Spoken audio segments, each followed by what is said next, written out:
pop off the cover with the scrunch.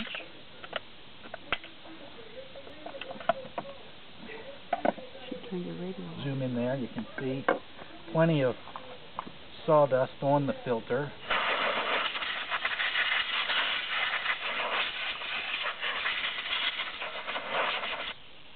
Blow that area out, then lift the filter off. Zoom in there, the inside of that carburetor. I'm trying to get a picture in there.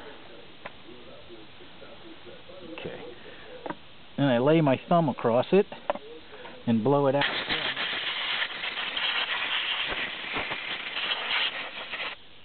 So I don't get any inside there.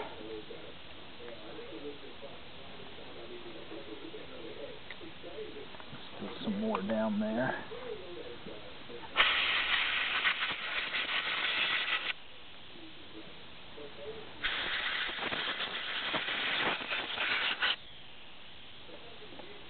And I blow off the back of the filter.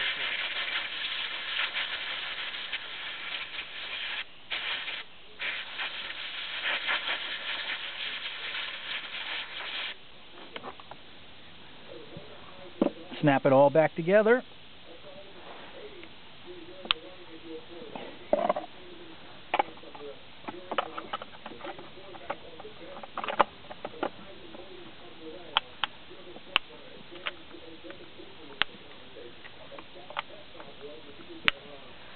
Ready to cut. That's it.